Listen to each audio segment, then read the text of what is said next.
Parental discretion advised. Hello, everyone, and welcome back to What a Story. Today's guest is a Toronto legend. I present to you Ted Morris. So, Ted, what's going on? Touring around, living the dream, doing small town shows and and enjoying the magic of Canadian show business. Oh, yes, the magic.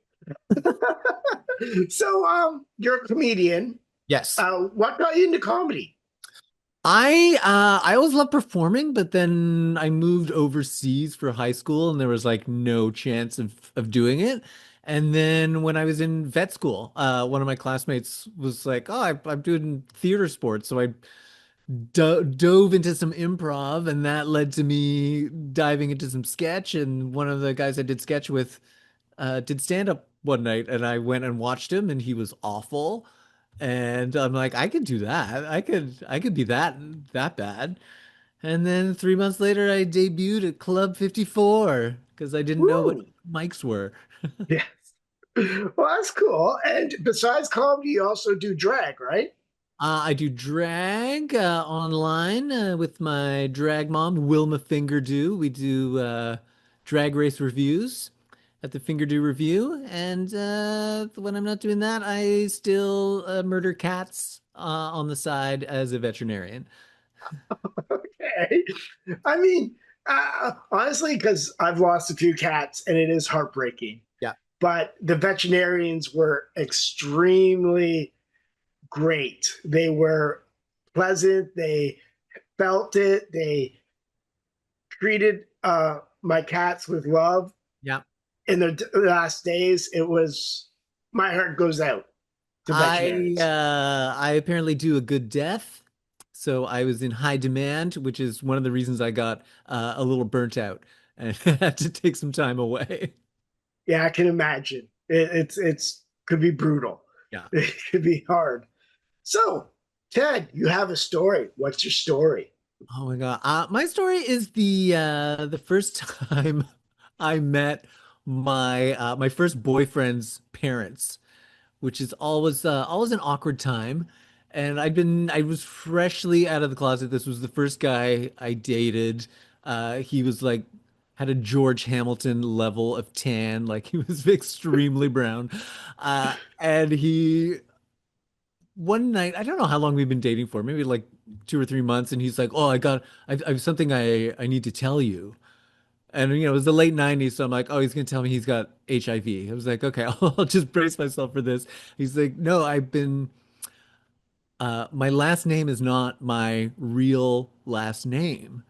Uh, my dad picked a different last name because of his criminal history." And I'm like, what is going on? So he let me know that his dad was Stephen Truscott, who was wrongfully accused of murdering a classmate of his when he was 14.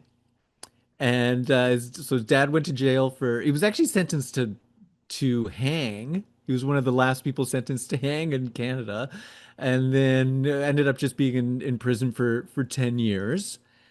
And I was like, oh, okay, this is a lot to throw at me, and also I don't know why you're throwing this at me.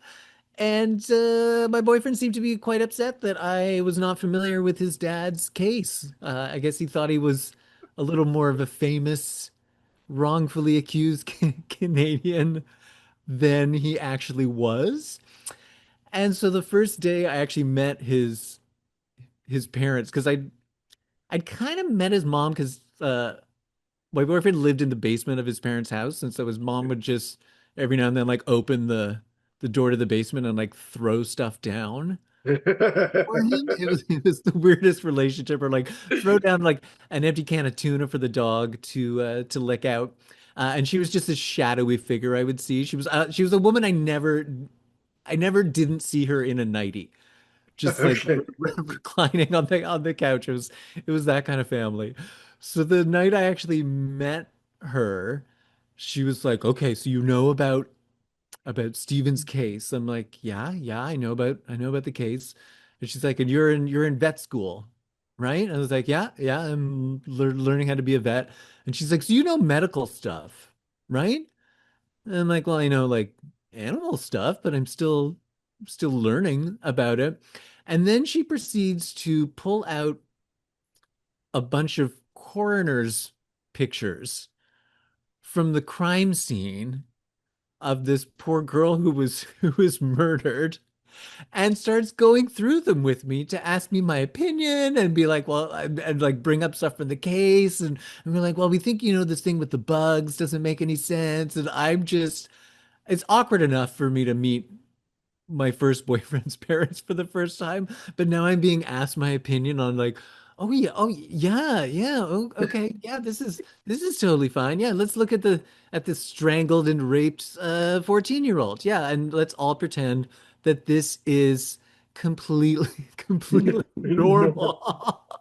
It's I don't know if it's the most awkward first meeting of parents, but it was right up there, and everyone was just acting like, yeah, this is totally fine. Apparently, my suggestions were very helpful, though, and yeah, he was eventually exonerated completely, and got a little cash from the government. So that is my story of Okay.